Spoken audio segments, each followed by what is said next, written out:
நடிகரும் தேமுதிக தலைவருமான கேப்டன் விஜயகாந்த் அவர்கள் கடந்த 4 வருடங்களாக உடல்நிலை சரியில்லாமல் மருத்துவ சிகிச்சை பெற்று வந்த நிலையில் நேற்று முன்தினம் காலை சிகிச்சை பலன் அளிக்காமல் உயிரிழந்தார்.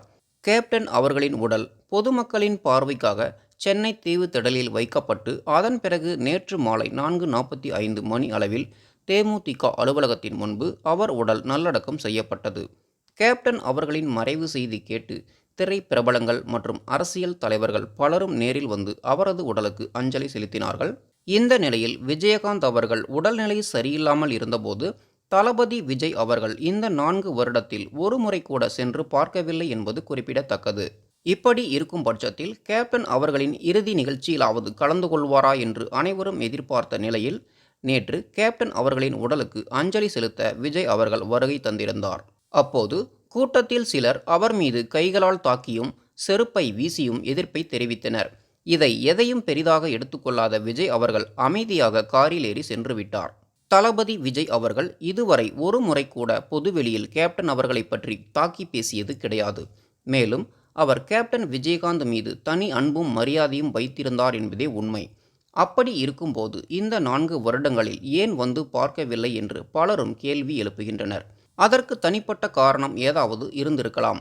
இந்த நிலையில் உண்மை நிலை தெரியாத சிலர் அவர் மீது தாக்குதல் நடத்தியது மன்னிக்க முடியாத குற்றம் என்றே தோன்றுகிறது. இதே நேரத்தில் நாம் நடிகர் வடிவேலு பற்றி இங்கே பேசியாக வேண்டும். வடிவேலு அவர்களுக்கு பல படங்களில் நடிக்கும் வாய்ப்பினை ஏற்படுத்தி கொடுத்தவர் கேப்டன் அவர்கள். அது மட்டுமல்லாமல் அவரை அடிமட்டத்தில் இருந்து தூக்கி விட்டவரே கேப்டன் தான் என்பது ஆணித்தரமான உண்மை. அப்படிப்பட்ட வடிவேலு ஒரு சிறு பிரச்சனையை விரோதமாக வைத்து அவரை எதிரியாக நினைத்து வந்தார். மேலும் தேர்தல் பிரச்சாரத்தின் போது கேப்டன் அவர்களை தாழ்த்தியும் தரக்குறைவாகவும் பேசியுள்ளார். ஆனால் இதையெல்லாம் ஒரு இடத்தில் கூட கேப்டன் அவர்கள் வெளிக்காட்டியது இல்லை. இப்படி இருக்கும் நிலையில் கடந்த 4 வருடங்களில் கேப்டன் உடல்நிலை சரியில்லாமல் இருந்தபோதும் சரி, அவர் மறைந்த பிறகும் சரி, வடிவேலு வந்து அவரை பார்க்கவில்லை. இவரின் மீது பொதுமக்கள் கோபப்பட்டால் அதில் நியாயம் உண்டு.